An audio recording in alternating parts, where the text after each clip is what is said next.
Nico, Greg en a parlé un tout petit peu tout à l'heure. Nunez à Naples. Darwin Nunez à Naples pour 50 millions d'euros. Est-ce que toi tu prends ou tu prends pas? Attends, Ah, je ça peut change. être pas mal, ça. Attends deux Oui, moi secondes. je Est-ce prends. que je change pendant 2 secondes? C'est juste parce que là, j'ai pas le Ouais, bon. Là. Nico, quand tu lui as dit ça, il s'est remémoré Edinson Cavani à Naples. Bah, un peu, ouais. C'est en plus le même style. Même Non, nationalité. non, et puis voilà, un combattant. Et puis c'est un bon joueur. Darwin Nunez, je trouve que c'est un bon joueur. C'est un bon attaquant. Alors oui, il y a des moments, il a loupé certains matchs à Liverpool. Il n'a pas toujours été bon, mais ça reste quand même, je pense, un bon attaquant en Europe. Je pense que ça peut matcher. Ça peut être un bon mariage entre le Napoli et Darwin Nunez avec Kevin De Bruyne qui donne de bons ballons. Oui, ça peut être très fort avec McTominay aussi qui a été meilleur joueur en Italie cette année. Et le seul truc, c'est que je me demande où il mettrait Lukaku. Est-ce qu'il les associerait tous les deux? Est-ce qu'il en mettrait un Il sur ne le le laisserait banc? pas Ou partir. est-ce qu'il mettrait Nunez à gauche? À voir, même si moi je pense que c'est un joueur d'axe.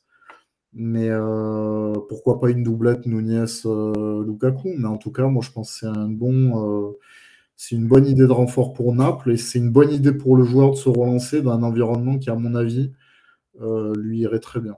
Ok. Au Benfica, par exemple, Darwin Nunez, c'est vrai qu'il était habitué à jouer à 2 pointes. C'est un joueur qui a joué pas mal de fois à 2 pointes, donc c'est vrai que ce serait intéressant de le revoir. À Liverpool, c'était pas du tout ça, parce que c'est un 4-3-3 à Liverpool depuis des années, donc c'est vrai qu'il n'a pas eu cette occasion-là. Ouais, ce serait intéressant de revoir ça. Tu voulais rajouter quelque chose Non, non, ça va. Non, C'est ok, juste que je parfait. disais juste que c'était un mariage qui pouvait être Bien sûr. beau et pourquoi pas que lui, l'environnement pourrait très bien, Ouais. il Et pourrait puis, très bien se faire à Naples et que ça lui irait bien, je pense, Et comme puis comme, environnement. comme, comme a dit Greg, c'est vrai qu'il y a un peu des vibes, forcément, Oui, Uruguay, Cavani, cheveux etc. longs, oui, Évidemment, pourquoi tu pas, vois. hein, T'as un peu des Ouais, vibes puis de c'est des Cavani, barres de fin, quoi. Même Nunez. Hein. bien sûr. Je pense que ce C'est sont une des barre de fin. joueurs qui, en plus, ils ont besoin de.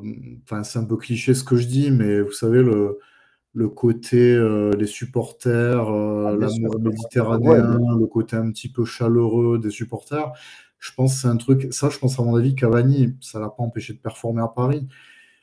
Mais je dis toujours que moi, je pense que Cavani, l'environnement de l'OM lui aurait été meilleur pour lui que l'environnement du PSG.